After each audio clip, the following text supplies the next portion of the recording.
Morning, everyone. This is Dr. Mike Chu again, physical therapist and certified dementia practitioner, and your alternative career coach. Today, we have a special guest. We have Mr. Gary and Nancy Morris. They're actually the inventor and the creator of the Footbar walker, and we're just here to ask them and interview them about how they invented it and what's the purpose of the walker, because I believe it's really helpful. I saw patients, actually my own patient used it, and it was very effective for them to be able to pull up. Miss Nancy and Mr. Gary, thank you very much for letting me come into your awesome. This is actually their own office and the factory, so we're going to go around in a minute, show you how they make it, not really how, but just show you the area and how the walker works and everything like that. So, Miss Nancy, Mr. Gary, how are you? And Great. So, I guess my first question is, why did you invented this? Well, in 2014, we visited some friends in Danville, Kentucky that they were 88 and 86 at the time, and I'd not seen them in a little while. We wanted to go visit them, and we knew that he had Lewy body dementia, an essential tremor, and was going through a third hip replacement. His wife of 86 was trying to take care of him at home, but we could see the toll that it was taking on her. And Gary had just retired from TVA, and he wanted to, he just said, I want to do something to help them. And he loves to make this sort of thing, Wow. He has a very creative genius about himself. And so he went to his shop. We came back from Danville, Kentucky, and he built the top bar and was trying to make it with where it would be self-sufficient for the patient, but it became trip hazards. And he came in one day for lunch, and I looked at what he had, and I said, I think those are trip hazards. Why don't you just put something here between the front two legs and give Peggy something she can put her foot on and stand on? And he said, I've never really thought of that. But he went and he created the prototype for something like this, and to our amazement, it worked really, really well. Wow. And she was able to take care of him at home for 4 years, additional years, and they said they could not have made it. He actually could not get up without the walker. His tremors and things were so bad. Well, I've seen this, just for our audience and everybody, for both our dementia group and our therapy group. I've seen this work with some of our patients, and it is very, very useful. A lot of therapists will tell you, hey, it's not going to work because you have to tell your patients to push up from the chair. But there are certain patients that cannot even push up from the chair, and they need to pull up from a bar. And we've been training our patients to pull up from the bar in the parallel bars. We've been training our patients to pull up from a bar when they are in the bathroom. Why can we not do it in a walker? And this is very, very, I wish I invented it, actually. We thought about it in the therapy world. We never took action. And this people here, Mr. Gary and Miss Nancy, they took action. And that's what I want you to realize, Dementia Group and Alternative Career Group. They are in their late, not really late, I'm 72. She's 72. He's actually 67. She's 67. So we average 70. So, you see, that's the average there, 70. They still took action and implemented this in their lives. And this is like a two-edged sword. We can give this to our patient and give it to our patient. And if you're a caregiver right now, needing assistance in getting up your patient, this is a very great tool that you can use. So going back to the invention, basically there's a bar on the top here that is attached, and there's a foot bar. Let me show it to you guys. So this is the walker right here. So I don't want to. Okay. It won't bother us. If we break it. No. All right. Okay. So as you can see, Miss Nancy is in the middle, right? No, just kidding. So you can see you got the bar on the top, obviously, and there's a foot bar. That's why they call it Footbar walker. So basically, it pulls down there, and the actual caregiver puts the foot and the foot bar, and the patient can pull up from here. And it is FDA. They registered it through FDA. Am I correct, Right. Miss Nancy? And then it's also patented, so nobody can copy or whatever you call that. Our patents back there. So, with regards to safety and everything, could you tell us, Mr. Gary, what are the safety features or the whatever certification you had? Is it really sturdy? Did you do any kind of engineering research or background on it through universities or whatever? Well, the universities came after the invention. I've always been a mechanical nature and have somewhat of a designing thought process. The thought is that we could use the walker as a platform, and so we designed everything around it without any compromise to it, because the walker has a rating, and we didn't want to do anything. If we drilled holes in it or compressed it, it would change the fact of what it does. So we just built everything around it. It's all plant fitted. There's nothing to compromise the walker at all. And this one is designed for 350 pounds. This one here? Oh, wow. It's designed for me then. Yeah, at least. The safeties involved in it, I think there's more than one safety factor involved. One of the concern is that if we leave it with a dementia patient or with someone who has trouble getting up, if they try to utilize it on their own, it works as a regular walker. So whatever conventional method that, from a therapeutic standpoint, that they utilize, that's what they have to rely on. It requires the caregiver to use this product as a Footbar walker. And otherwise, it's just a walker. And it functions exactly the same way. So if you leave it with someone that is compromised in their health care, they have to use it as a walker. There you go. All right, so just a clarification, like what Mr. Garrett said there, we're not putting in that this is a miracle walker or whatever. It is a regular walker, wherein there's a bar on the top and there's a foot bar at the bottom, and it is for the caregivers, not for the patient. So thank you for clarifying that. My next question, how... Can I say something? We actually had a patient that referred to that as his miracle walker. Miracle walker, there you go. He was a 91-year-old patient that had fallen and crushed his hip. He'd broken it in 11 places and it was not operable. And with the Footbar walker and the home health care, the therapist and all like that, he was able to stand up the very first time using only one leg, I might say, but he was able to get out and function with his family and everything for several months, and he got over the hip and then passed away later with heart failure. But at the same time, some people see this as a life changer, as a miracle walker, but we call it the Footbar walker. There you go. Well, we have to patent that miracle walker too. Well, anyway, there's actually a time and place for every type of assistive device. So if you're watching and listening right now, there's a time and place for using a single point cane. There's a time and place when you need to use a quad cane. Quad canes mean you got those 4-prong canes. There are time and place and appropriateness if you need a walker.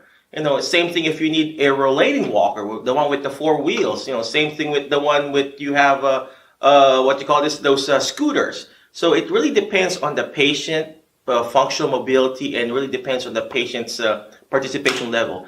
And this particular walker here is appropriate for those patients who are having difficulty getting up, having difficulty pushing up on their chair, and obviously it's much easier for them to pull up.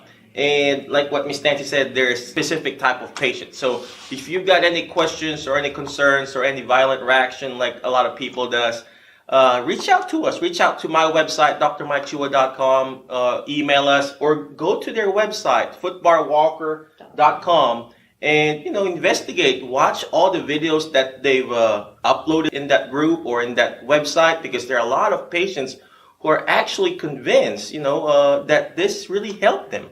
And, not all is appropriate for it, but majority will be, especially in our group that has a lot of, dementia patients, stroke patients, and, patients who just really needs to pull up from a bar and assistance from a caregiver. And just, I think a week ago, I had one patient and they had this, and it really made my life easier as a physical therapist, because all I need to do is step on that bar and the patient stood up. I didn't even have to put a gait belt, and I didn't even have to pull up the arms of that patient, because they were able to pull up from the bar itself.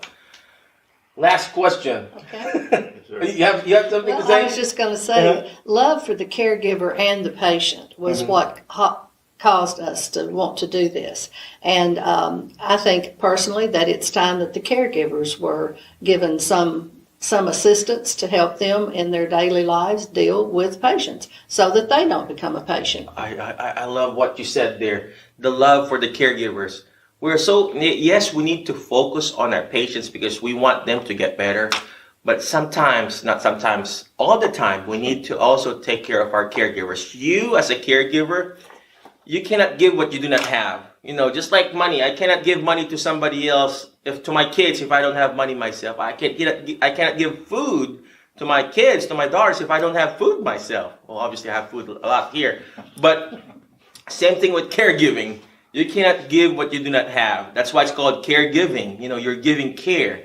With this device here, you're actually helping not only the patient, you're also helping the caregiver. Absolutely. The caregiver, the caregiver, I didn't have to stress my back when that patient stood up, because the patient stood up by himself in pulling up on the bar and using what you call the art of a 3-point angle, whatever you call that, Mr. Gary. 3-point contact. 3-point contact. A 3-point contact is better than a 2-point contact. Obviously, the best is 4-point contact, but this is a 3-point contact wherein you're pulling from the patient to the walker and with the caregiver. And you're using what you call a leverage, and that's what you want to do. You want to have a leverage when you're trying to lift somebody or carry somebody. The stress of the caregiving goes to the foot. You want to tell them about that? Well, we learn this later. Basically, through talking with some university people, we found out that we had actually applied physics. Mm-hmm. And I realized that after they explained it to us. But you're using your body weight as a counterweight. Mm-hmm. The caregiver uses their body weight as a counterweight, and the top bar offers a counter pull. And in nature, if you try to lift something, you will only exert the amount of energy that it takes to move the object. Mm. So if the patient is pulling 5 pounds of pull, then the caregiver automatically pulls 5 pounds. Mm-hmm. If they suddenly get into a distress and increase to 10, the caregiver automatically pulls to 10. Mm-hmm. It's just part of nature. Mm-hmm. And one thing that I wanted to point out, if a carpenter or a mechanic shows up at the work site and the mechanic has one screwdriver or the carpenter has a hammer, he's basically handicapped because he doesn't have his other tools. That's true. So the therapist, when you go into your clinic or a clinic, you may see 10 or 15 different items that you may not use all at once. But today you may need this and tomorrow you may need the next item. So we offer this just as another tool to go in the caregiver or the therapist toolbox. Mm-hmm. This, you may need it today and you may not need it for a while. And it's extremely portable. Yeah. It's something that my friend Peggy said she used it at least 11 times before noon just to get her husband out of bed and to the bathroom and up from the bathroom and things like that. And she used it all through the day, but it took all of that stress off of her. You know what? And I think that's one of the many limitations that we're having, especially at home. I'm a home health therapist, guys. We don't stand the patient up all the time because it's so hard for the caregiver. We have to wrap that gate belt. We have to pull it from the arm. We have to buy a lift chair. How much is our lift chair? It's like $4,000, $5,000. Close to $2,000. I know. We had one friend that, or a customer that has a condition very similar to Lou Gehrig's disease, and he had all the tools at his home, even the lift chair. And his wife was taking treatment for bone cancer. It was really a sad situation, and so it turned out that he couldn't even get up out of the lift chair without her pulling on him. But with this, he was able to just pull up, stand, and sit. She had no stress on her anymore, and it was a really touching moment when he realized, that he had something that he could use that no longer taxed his wife to take care of him at home. I love that you mentioned the lift chair too. We talked about lift chair. How much do they cost? $2,000, $3,000, $4,000. Well, I don't know how much they cost. This is less than how much? Well, we've got it for $429. $429. It's $429. No, $424.99. Or $424 or whatever, you know. But here's the thing: when you're using a lift chair, you're being dependent on that lift chair because it's lifting you up. You're not even using your legs, or you're not even using your arms. With this device, it's a win-win situation. You're helping the patient to get up, and they're actually exercising when they're pulling up on the bar, and they're actually using their legs, they're using their arms, and you can even do some exercise, Absolutely. an exercise program here. You know, what I did on that patient that I had the other day, we did sit to stand exercises. So basically, I'm going to show it to you later in a minute. You know, we're going to do some simple exercises that you can do in this walker here and show you. You know, just be safe. You know, this is just disclaimer. Don't do it. But obviously, we're going to show you what you can do in this type of walker. What kind of exercise that you guys can do. Okay. So, Mr. Gary. Dr. Chu, Yeah. is that correct, Dr. Chu? Just call me Michael. Michael? Okay. I have trouble in calling the doctor Michael, but okay. One thing, you were talking about the lift chair, and the person that Nancy mentioned that had the debilitating condition, and his wife, when he was in the lift chair, it was really difficult for him to come up from a straight chair. So the lift chair brought him up to about 45 degrees, but he still could not make that final move to stand upright. So this, in combination with the lift chair, solved the problem. There you go. And he was able to, he actually had a gait belt that he wore pretty much all the time. But with this, his wife did not have to use the gait belt, and she had been lifting behind, as you mentioned earlier, to help lift him, and it was putting her in a really awkward position. But if the patient is in a lift chair, this is great to help get them to the upright position, because the lift chair will only bring you up to a certain angle. Then the patient is on their own to finish, get to the upright position. You're speaking of angle. He mentioned about angle. When you're trying to pull up in a regular walker, your wrist is in a certain angle. So, for example, I'm pulling up. Okay, I don't know if you see me, guys.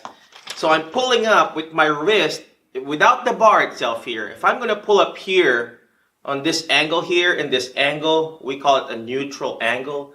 And your wrists are in what's called the ulnar deviation, or sounds fancy, but it's something like this. You know, the movement is like this. So if I'm pulling up like this on this angle, it's hard for me.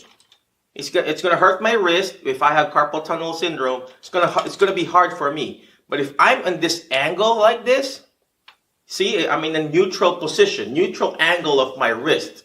It's much easier for me to stand up. I hope that makes sense. But, you know, that's the purpose there. If you're pulling up in a regular walker like this, it's hard. See? I mean, I can't even do it. Even people who work out in the gym will have a hard time pulling up in this angle. And but pushing up from that chair. But if you're in this type of angle, what kind of position is this when you're doing this in that position? It's actually a bench press movement. And it's a natural movement for a person to get up. All right, I'll stop talking. All right, Mr. Gary, next question, is this covered by Medicare or insurance? Can you explain to us why we can't have insurance pay for it or something like I'll that? let Nancy, she actually dealt with Medicare on that. Okay. The first answer is no, Medicare does not cover it. They told me that it was classified as a luxury item for the caregiver. But the base walker, which is a E0143, when the doctor prescribes a base walker, possibly that portion of our walker could be applied. When you say the base walker is the actual whatever walker a base itself. walker is, it's a E0143. That's the HCPC number for that. Okay. But as far as covering the whole item, they don't get it yet. But Okay. I think when enough people realize the impact that it can take on not only the patient but the caregiver, to prevent in home settings where you've got an elderly person taking care of an elderly person, as long as that caregiver has a sharp enough mind to understand the mechanics of this, the physicality of it is as easy as a woman putting her foot down. And that's what I did when I thought of this, Footbar. I just said, why don't you put something here? And he jokes and says, Nancy put her foot down. But amazingly, we've had physical therapists and nurses to say, I've put my foot on the wheel, I've put my foot on the frame, I've done everything in the world. Why didn't anybody ever think of this Footbar? You mentioned that. I've done this before. I would ask the patient, obviously we put the gait belt or we pull on the arm, and I put my foot right here on the middle of the bar there. And Real balance. it was, it's not really safe, but I know because I'm skilled to do it. But if you ask a caregiver to do that, that's not really safe. All right, I'm going to ask you guys if you can show it to me how to use it, if you don't mind. Yeah. Obviously, you're going to be the caregiver and Mr. Gary will be the patient, right? Yes, he's the old one. All right. I'm going to move all these chairs over here. All right. Is this position okay? Oh, yeah. Let's move closer over here. Okay. There you go. I don't know if the table will block you or not. Let me see. Yep. You want us to move it out this way? I think we're good. Yeah. There you go. We have found that the placement should be about the end of the person's toes because that's about where a person gets to sit down. It's this far out. The caregiver brings the walker, places it in front of the patient. They put one hand on the top bar, rotate the foot bar down, step back in a comfortable power position. Now they're ready for the patient to put their hands on the top bar, and they pull up as if they're pulling up on a church pew. That's what we tell people. And they come up that easy. Wow. We have seen people that would normally have Parkinson's, tremors, essential tremors, that actually don't tremor. It comes up. And then I would step up and take my foot off, and he would be able to walk with the walker. Right. Then when he goes to sit down, you do it in reverse. He would back up. I would again apply my hand and my foot, step back and allow him. And this gives the patient an opportunity to slowly descend so that they don't have that flop and drop. And we have found that that really helps a lot of people too. Amazing. If a patient, for example, had a bad shoulder, show them how they could do that. You could do that. Okay. Now, Amputation. yeah, and another example is if a person has a bad leg, Or or amputation. amputation or whatever, this is how it works. Awesome. You And see that? I'm here. I'm the caregiver. I'm you. I'm the nurse. I'm the physical therapist. I hear some joints popping there, so. I hope that's the walker. The walker. Okay. Was that really your bones popping? No, thank you. Just kidding. All right, let's show. So that's the way it works. One thing you asked earlier about safety precautions with this, should this be along with someone and they do try to utilize it, it's virtually impossible for them to utilize this foot bar because they're in a position that they can't stand up. Not unless you have a really, really long leg, right? You'd have to have like a 12-foot leg. Okay. And then you're in this position, and it's still, even with your leg out in that extended position, it's almost impossible to stand up. So that's why the caregiver you need is this. allowed to have eye contact. You can maintain your patient's condition. You can instruct them, even with, I know you deal a lot with dementia patients where you have to instruct them each time what they're to do. You're able to look at them, eye-to-eye contact, and keep your body straight. I'll show you what I did if you'd like. Yeah, with go a ahead. dementia Yeah. patient. I was told that this lady was virtually impossible to get up, and so what I did this, and I reached over and I got her hand and I put it here. I reached over and got her hand and pulled it here, and then I looked at her and I said, "We're going to stand up now," and I started this, and she came right up. There you go. And then you can hold their hands until they feel secure sitting down.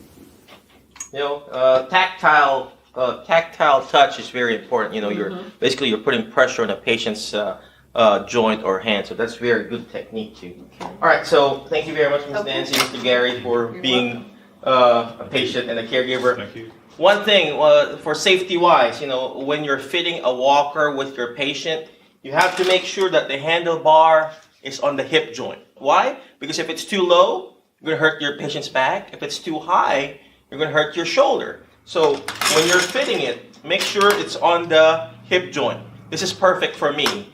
Obviously, it's a little bit lower for Mr. Gary, but that's how you want to measure it. It's obviously adjustable here on the bottom. You can adjust it there. And just make sure, like what I said, it's on the hip joint. And that's the most optimal way. So the different exercise that you guys can do with your patient with this, obviously, is sit to stand. Let me do that. Let's go ahead and do that, Ms. Nancy. I need the exercise. So basically, same thing what she did. She put her feet down on the floor, just like a woman. And you just ask the patient to, see, she's training me. I put my hand in the middle, and you just tell the patient, hey, go ahead and stand up and sit down for 10 times. So you want to do that, Miss Nancy, for 10 times. So this is what she's doing, going up and down. Basically, I'm asking you to count out loud. Don't hold your 4. breath. Very good. So you're asking her to 5. to count and breathe. 6. And it's basically a good exercise. 7. I need to be doing that right now, right? We need to be doing that, Mr. I Gary. feel it in my core. I So, feel it in my legs. There you go. So let me put my feet down real good. So. Okay. Because she's pulling on it. So basically, I'm also pulling on it. So it's basically a sit-to-stand exercise machine too. All right, so aside from doing that, aside from doing a sit-to-stand exercise, just keep standing, Miss Nancy, again. What you can also do with your patient is marching in place. You ask them to march in place. Go ahead and march in place, Miss Nancy. They're basically lifting your feet up and down. Very simple. What you can do is ask the patient to lift it a little bit higher. A little bit higher. Try to hit my hand with force. There you go. Oh. I'm sorry. Not too far. I'm old, but I'm strong, right? I think that's the first stage of dementia, right? So you're asking her to hit your hand. It's a good exercise. All right, you can stop now, Miss Nancy, Okay. before you hurt me. No. All right, just keep standing. Another exercise that you can do is basically having your patient hit their hand with the opposite hand of yours. So your left hand, Miss Nancy, try to hit your left hand. Left hand, hit your left bottom, and then hit my right hand on here. That's a good exercise there. Very good. You're basically wanting to use that shoulder. Another way is to actually ask the patient to twist their body. So basically twisting their body there. Simple exercise that you guys can do We need to with turn this just place the into use. a gym, don't we? Yeah, just the use of the walker. So same thing here, opposite side. Put your left foot forward, ma'am. Your left foot, there you go. And then twist that body. Very simple exercise that you guys can do with your patient. All right, so before I give all my techniques, go ahead and check the walker, footbarwalker.com. If you need a discount, reach out to me, reach out to Miss Nancy. We'll be happy to give you a discount on the price itself. We're here not to make millions. We're here to help other people, bring out the best in them. Obviously, we want to make millions, right? But, we're here to bring out the best in you, bring out the best in your patient, and bring out the best in caregiving. And that's what we're here for. They wouldn't do this just to be, We can't take it with us. Is There what you we go. say, Yeah. but we feel good in our Mhm. hearts that we've So got something. God has put the idea on them. Let's use it, bring out the best in your patient and also in your caregiver. All right, again.